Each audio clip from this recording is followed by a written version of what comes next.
আসসালামু আলাইকুম সুপ্রিয় দর্শক, স্বাগত জানাচ্ছি। আমরা কিছু কথা বলবো, তার আগে চলুন একটি বক্তব্য শুনে আসি। বক্তব্যটি জামায়াতের ঢাকা মহানগরী দক্ষিণের আমির নুরুল ইসলাম বুলবুলের। তিনি কি বলেছেন আগে শুনে আসি চলুন।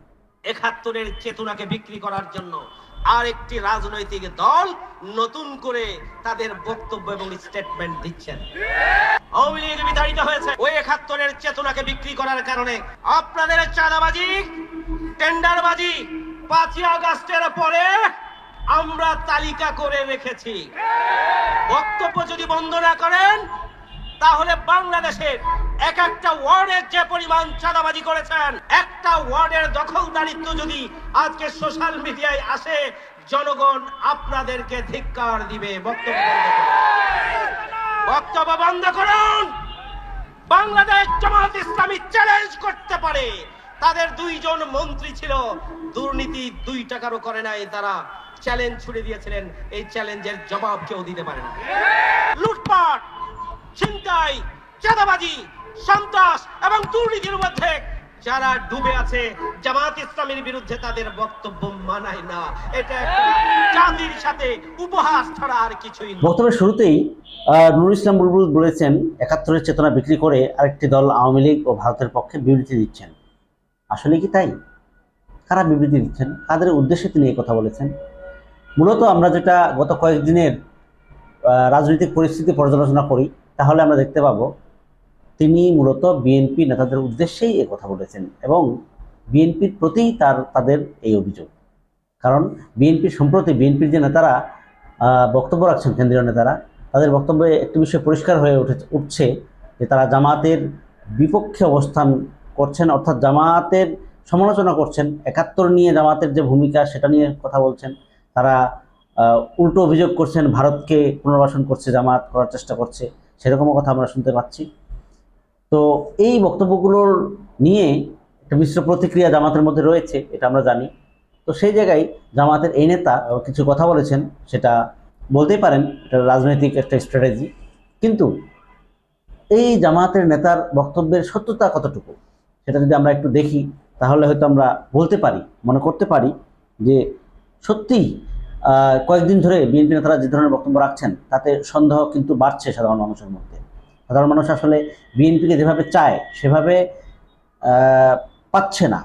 এটাই হচ্ছে সাধারণ মানুষের যে একটা অবস্থান, সেইটা আমরা বুঝতে পারছি। বিষয়টা আরেকটু যদি ক্লিয়ার করি আমি, সেটা হচ্ছে তিনি অভিযোগ করেছেন, জামায়াতের এই নেতা অভিযোগ করেছেন টেন্ডারবাজি, চাঁদাবাজি করছেন এবং এই যারা ৫ই আগস্ট পরবর্তী সময়ে টেন্ডারবাজি, চাঁদাবাজির সাথে জড়িত, বিভিন্ন অপকর্মের সাথে জড়িত, তাদের তালিকা করছে, আমরা সেই তালিকা করছি। তার মানে কি, এটা একটা হুমকিও বটে। তবে চাঁদাবাজি, সন্ত্রাসবাদ বিএনপির দ্বারা কি হচ্ছে না? টেন্ডারবাজি কি হচ্ছে না? আমরা গত কয়েকদিন ৫ই আগস্ট পরবর্তী সময়টা যদি আমরা দেখি, বিভিন্ন পত্রপত্রিকায় ঘাঁটি, বিভিন্ন পত্রপত্রিকার নিউজ পড়ি, তাহলে কিন্তু আমরা দেখতে পাবো, বুঝতে পাবো যে বিএনপি আসলে কী করছে। অনেক জায়গায় বিএনপির এরকম অভিযোগ রয়েছে। বিএনপি সারা বাংলাদেশে আজকে ক্লাবগুলো বলেন, আজকে স্ট্যান্ডগুলো বলেন, কাদের দখলে গেছে এটা কিন্তু সবাই জানে, পত্রপত্রিকায় রিপোর্ট আসছে। আমি কয়েকটা রিপোর্টের খণ্ডিতাংশ আমি একটু হেডলাইনগুলো পড়ে শোনাই, তাহলে আপনারা বুঝতে পারবেন।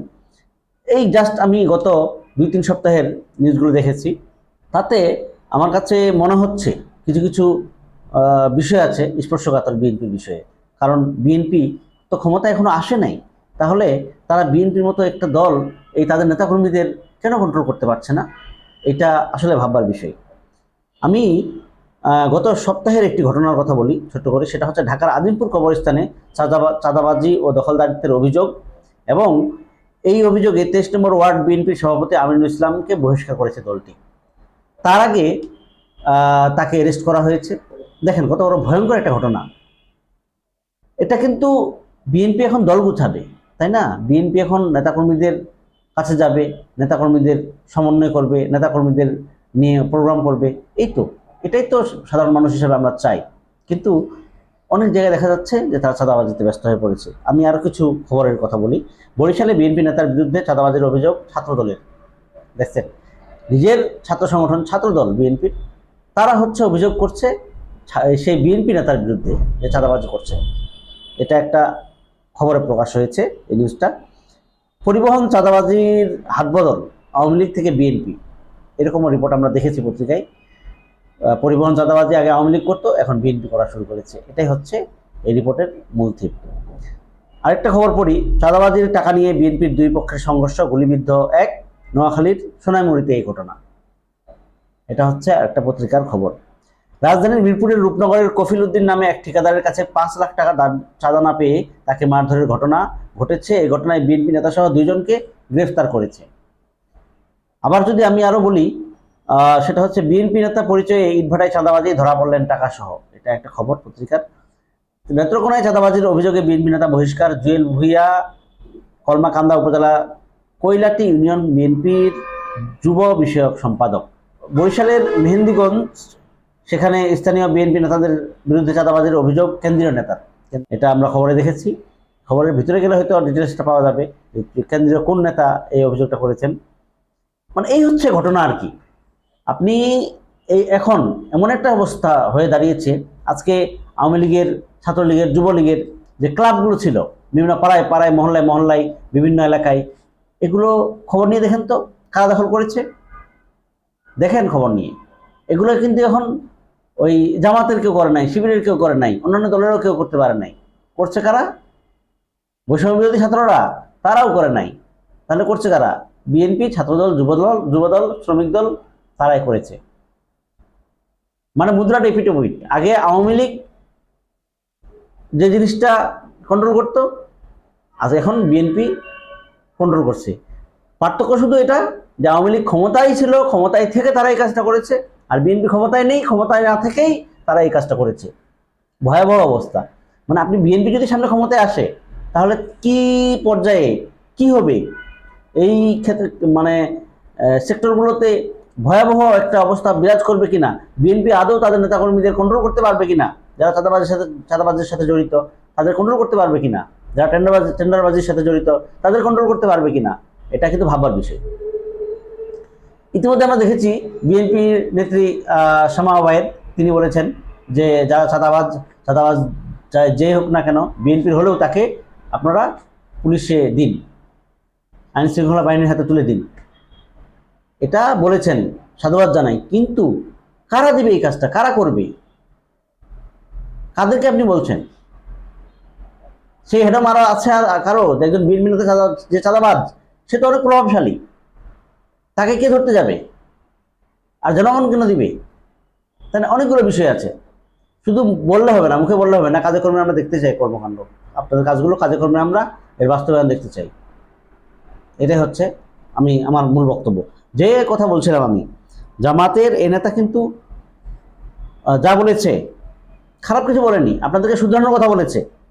তিনি যেটা বলেছেন, এই নুরুল ইসলাম বুলবুল, তিনি বলেছেন যে চাঁদাবাজি বন্ধ না করলে, টেন্ডারবাজি বন্ধ না করলে, এরকম উল্টাপাল্টা বক্তব্য না দিলে জনগণ আপনাদের ধিক্কার দিবে, যেভাবে আওয়ামী লীগকে ধিক্কার দিয়েছে, যেভাবে আওয়ামী লীগকে বিতাড়িত করেছে।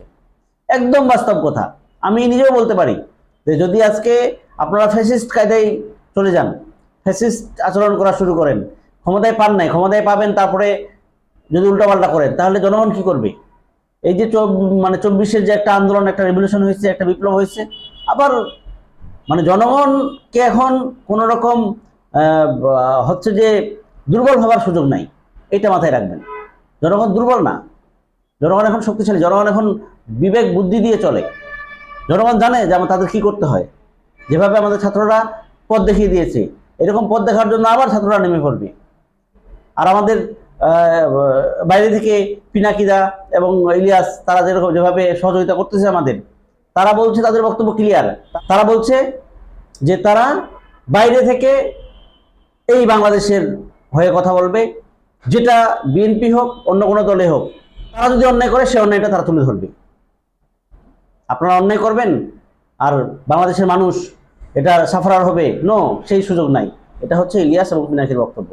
জামাতের আমির, এই মহানগরীর আমির কি বলেছেন আর একটু আমরা শুনে আসি। তিনি একটা চ্যালেঞ্জের কথা বলেছেন যে জামাত চ্যালেঞ্জ করতে পারে। তাদের 2 জন মন্ত্রী ছিল, মন্ত্রীর বিরুদ্ধে 1 টাকা কোনো দুর্নীতি অনিয়ম কেউ দেখাতে পারবে না, চ্যালেঞ্জ করেছিল, এবং কি দেখানো সম্ভব হয়নি। আমরা এটা গর্বের সাথে বলতে পারি, বাংলাদেশে 2 জন মন্ত্রী ছিল, সেটা হচ্ছে জামাতের তখনকার আমির মতিউর রহমান নিজামী তারপরে হচ্ছে আলী হাসান মোহাম্মদ মুজাহিদ। দেখেন না তাদের মন্ত্রণালয়ে, তারা তো 5-6 বছর ছিল ক্ষমতায়, তারা 2 মন্ত্রণালয়ে 3-4 মন্ত্রণালয়ে চালিয়েছে। তো তারা কয় টাকা দুর্নীতি করেছে একটা বের করেন, খুঁজে বের করেন, প্রমাণ দেন, দেখান। এই চ্যালেঞ্জ নিতে পারেন না।